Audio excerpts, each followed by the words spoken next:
What do you need? Like, what request do you have that would feel really supportive to you? Does that make you feel uncomfortable? Yeah. It's because we're taught not to need, but we're told that it's kind to ask. We're going to unravel this today. Welcome, I'm Ann Ferguson, and this is my walk and talk that I do every weekday morning. And it's where I kind of peel apart, process, do some things in my head, try to figure it all out. So I want to know for you, what happens to you when somebody says, hey, if there's anything I can do for you, just let me know. What do? So you go, yeah, right? Like, that was super insincere. Guess what? Probably was. If you need anything, please let me know. Doesn't actually sit. This morning I explored what this looks like and why. It's because generations before us were taught not to need. In fact, it was more than taught not to need. They were taught that is what self-reliance is. Don't need anybody. Figure it out all by yourself. Now, there's two things that spurred this topic today. One is that I had an incredibly beautiful, powerful session with a family yesterday. I go and I teach the Igniting Your Belief program to a family, and we tapped in to some really big things with a kid who was kind of all over the place, parents who are trying to rein him in and help him be an adult, and coming face to face with the reality that they're not honoring him. And that's actually what he's bucking against. He's kind of like a wild little horse, 13-year-old, so cute. And it triggered this fact that the reason why this little wild horse is bucking is because he's not being honored. I actually witnessed a wild horse being tamed with no force, with no pain, with nothing but love. Like, this guy got this wild horse to lay down in absolute surrender. It was incredible. And it was because he honored the horse the whole way through. But I witnessed it, and as I had conversation with this mom, we came to the understanding that she didn't know how to honor her kid because she didn't know how to honor herself. She didn't know how to honor herself because she'd never been honored. And I'm not talking to her husband. Her husband is super great and honors all over the place if he can. But even he didn't learn how to honor the inner. So the other thing that brought this on was I had a dream just as I was waking up. So early morning, you dream sometimes right before you wake up. I had this dream that stuck. I witnessed myself at about age 21, 22. I was at a party with a bunch of friends and my ex-husband. And we were happy and we were loving and we were joking with each other, and there had been no pain dished out yet. There had been no wounds caused yet. And I just looked at her. I just witnessed and watched and all the life that was in her. And you know how you have exercises sometimes where you say, what would you do if you could go back to your old self, your 16-year-old self? What would you say? I've had those things, okay? I'm going to ask you guys that. What would you say to your 16/20-year-old self that you needed to know? What was interesting is I ended up kind of in this back bedroom, I guess, and my 20-year-old self was there, and she could see me. And there was no fear about, oh my gosh, we just crossed the timeline continuum and now everything's going to be jacked up. As I'm saying that right now, I'm thinking, we totally crossed the timeline continuum and everything's going to be so much better. Like, why is it that it's always going to be jacked up in those stories? Why isn't it that if you see each other, that the crap that you experienced doesn't have to happen? And the happy ending instead of the pain is the result. Because all the movies say, if you cross that line, it's going to jack things up. It's going to be different. And, you know, it's a wonderful life. Super great. And I love the message so much. This was a little bit different. This 20-year-old self saw me. And she knew who I was. She knew that I was her wise, experienced with life, older self who loved her. Just loved her. Now, in the past when I've heard that expression, I've heard, and I've thought about it, right? Is that I've said to myself, I would tell her she can make it. I can tell her that she is powerful, she's stronger than she thinks. Last night in my dream, that's not what I said. Last night in my dream, I said, sweetheart, it's really important that you hear me right now. You're wounded. And right now you don't know it. Right now, you're trying to do this adult life thing, and I see your fear. I see how scared you are. And I was able to tell her, whew, sweetie, you're wounded. There are some things that you didn't get as you were entering into adulthood. Actually, as a child, there are things that you didn't get.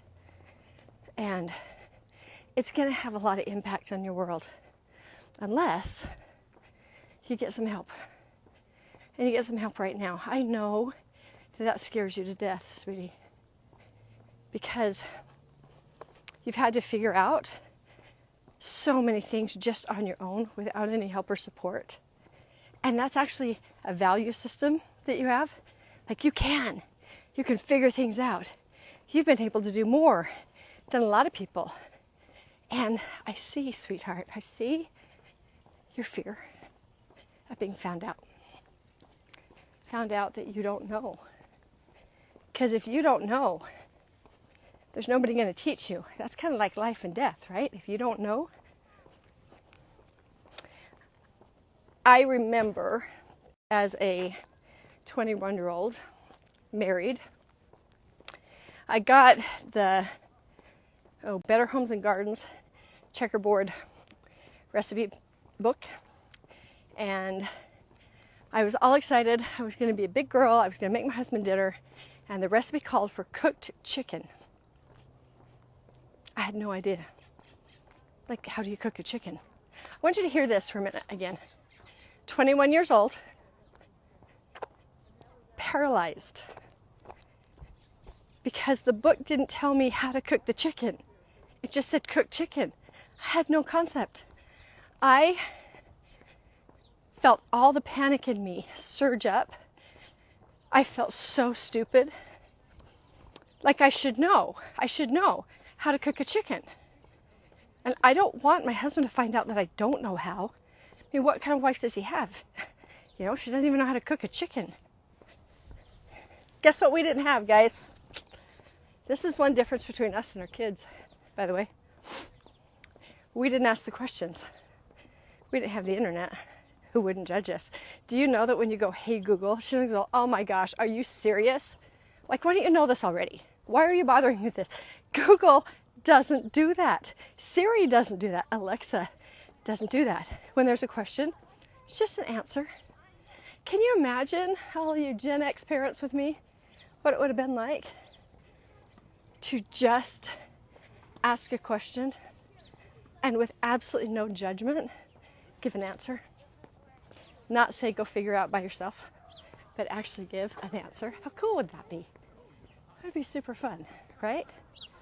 So what happened with me is that if I didn't know something that I felt like I should, I would hide it. I would pretend like I didn't know. Guess what? I had a mom.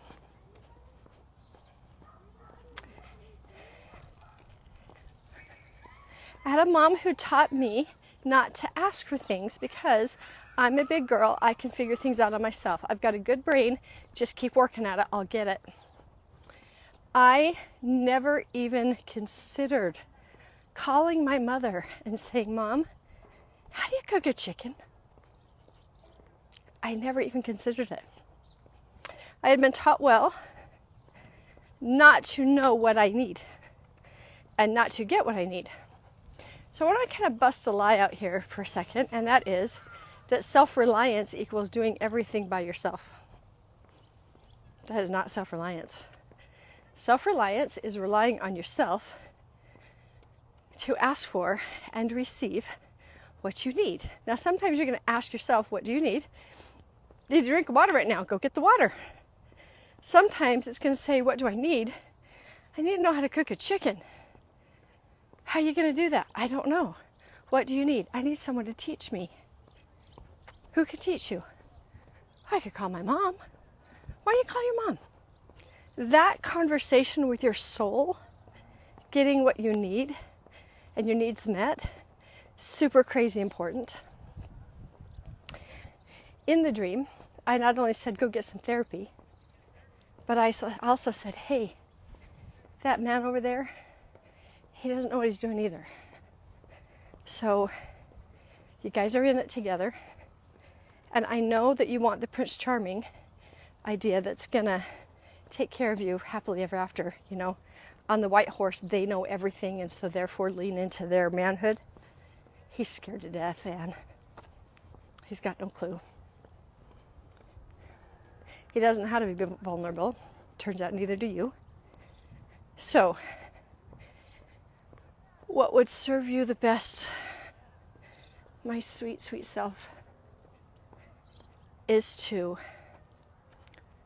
lean on yourself to find out what you need, and then tell him what you need so that he learns how to respond.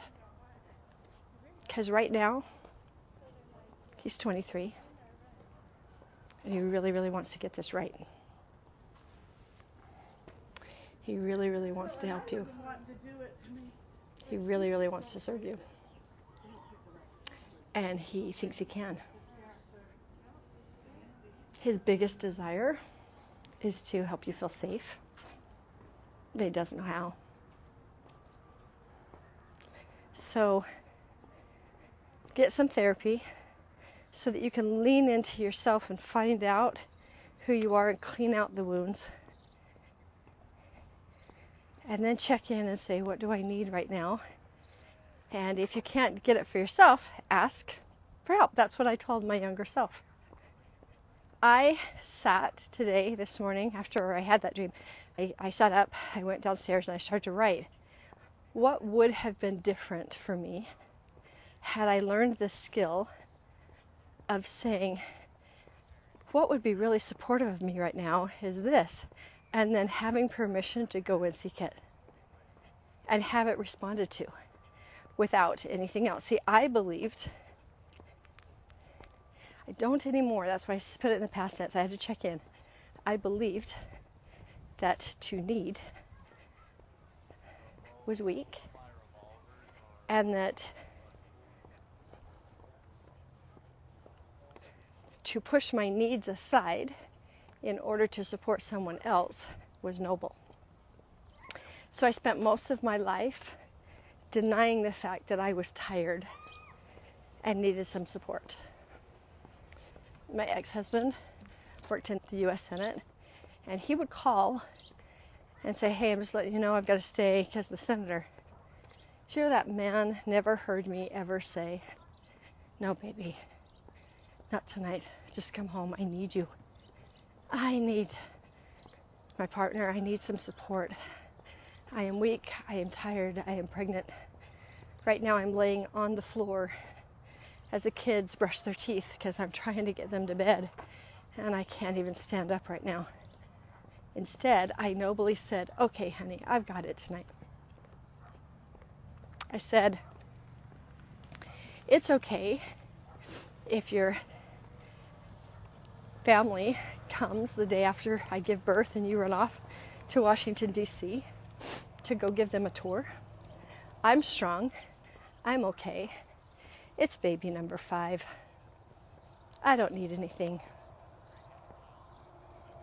I honored my nobility, my ability to struggle, my ability to be strong. And I denied Ann. And why? Because I was taught that my needs were a burden. I was taught that it was strong to suffer. I was taught sacrifice was the ultimate good. Yesterday, I showed the woman that I was at her house, I showed a video of, such a good video, about how when we criticize our children, when we're harsh with them, we think we're teaching, but when we're harsh with them, they don't stop loving us. Like, we know they forgive and they come back and they snuggle. What was fascinating is it said they don't stop loving us. They stop loving themselves. They start to believe that they're a burden, that they're too much, that they're not important. They start to get shame and guilt that they've caused you so much pain. I could identify with that so much.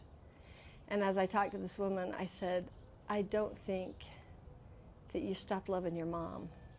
Because she finally kind of talked about her mom. And I said, I think you forgot to love yourself. Like you stopped loving you. And you don't even know who you are. And that is so true. We don't know who we are until we decide to check in. So yesterday I was cocooning, and there were a lot of things I was processing. None of this even touches the level of what I experienced.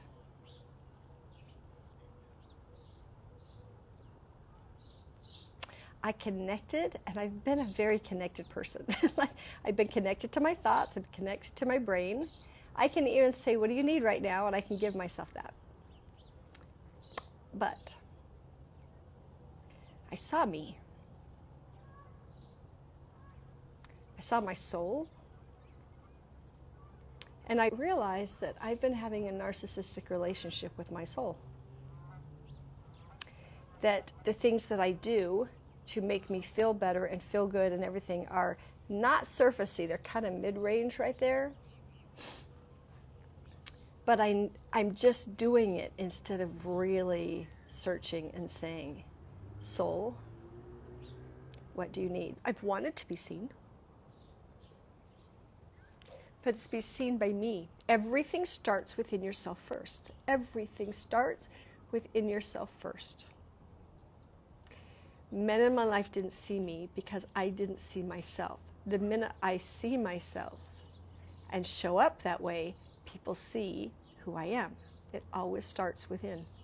Your outside circumstances are just reflecting. They're just reflecting what is the inner world.